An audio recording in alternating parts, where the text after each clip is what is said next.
أعوذ بالله من الشيطان الرجيم بسم الله الرحمن الرحيم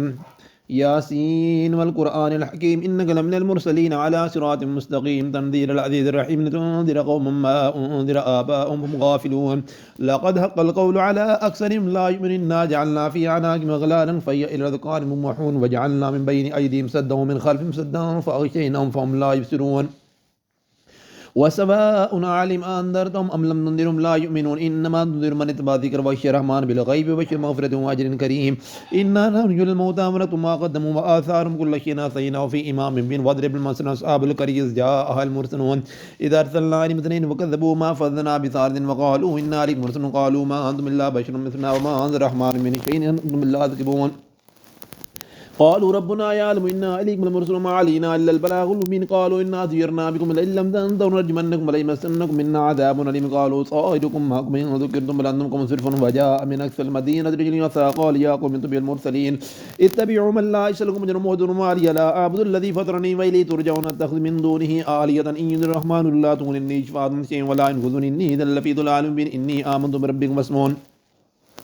قيل ادخل الجنة قال يا ليت قومي يعلمون بما غفل ربي وجعلني من المكرمين وما أنزلنا على قوم بعد من جند من السماء وما كنا منزلين كان الله شيئا واحدا فإذا هم خامدون يا حسن بعد ما يأتي من رسول إلا كانوا يستهزئون لم يروهم هلكنا قبل من القرون إنهم إليهم لا يرجعون كل لما جميع الذين محضرون وآية لهم الأرض الميت وأحييناها وأخرجنا منها بنياك وجعلنا فيها جنات من نخيل وعناب وفجرنا فيها من عيون ليأكلوا من ثمر وما عملت أيديهم فلا يشكرون سبحان الذي خلق الأزواج كلها مما تنبت الأرض ومن نفس ما لا يعلمون وآية لهم الليل وسلخ النهار فإذا هم مظلمون والشمس تجري مستقر لها ذلك تقدير عزيز عليم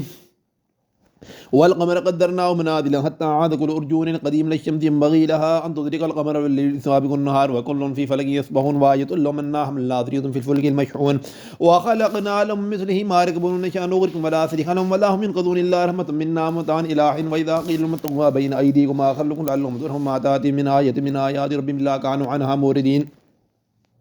وإذا قيل لهم أنفقوا مما رزقكم الله قال الذين كفروا للذين آمنوا لو شاء الله وأتمه إن أنتم إلا في ضلال مبين ويقولون متى هذا الوعد إن صادقين ما ينظرون إلا صيحة واحدة تأخذهم يخصمون فلا يستطيعون توصية ولا إلى أهلهم يرجعون في قوة فإذا هم إذا إلى ربهم ينسلون قالوا يا ويلنا أنباتنا من مرقدنا هذا ما بعد الرحمن صدق المرسلون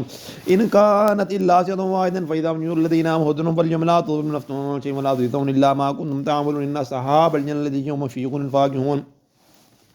أما أزواج في ظلال على الأرائك متكئون لهم فيها فاكهة مما يدعون سلام قولا من رب رحيم امتاز اليوم أيها المجرمون ألم أعهد إليهم يا بني آدم لا تعبدوا الشيطان إنه لكم عدو مبين وأن اعبدوني هذا صراط مستقيم ولقد ضل منكم جبلا كثيرا أفلم تكونوا تعقلون هذه جهنم التي كنتم توعدون إصلاح واليوم ما كنتم تكفرون اليوم نختم على أفواههم كل من أيديهم يشهدوا أرجل مما كانوا يكسبون ولو نشاء لطمسنا على آج مسبق سراد فنا يبصرون ولو نشاء مسقناهم على مكان مستومدين ولا يرجون من نعمرنا في الخلق فلا يأكلون ما علمناه شر ما ينبغي له إن ولا ذكر وقرآن مبين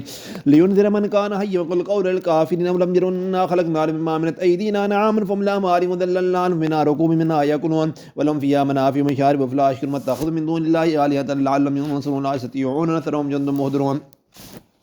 فلا يحزنك قول منا نعلم ما يسرون ما يعلنون أولم ير الإنسان أنا خلقناه من نطفة فإذا هو خصيم مبين وضرب لنا مثلا تلك وقال من يحيي العظام رميم قل يحيي الذي أنشأها أول مرة أو بكل خلق عليم الذي جعل لكم من الأرض نارا فإذا أنتم منه توقدون أبليس الذي خلق السماوات والأرض بقادر على أن يخلقوا مثلهم بلى وهو الخلاق العليم إنما أمره إذا أراد شيئا يقول له كن فيكون سبحان الذي بيده ملكوت كل شيء وإليه ترجعون.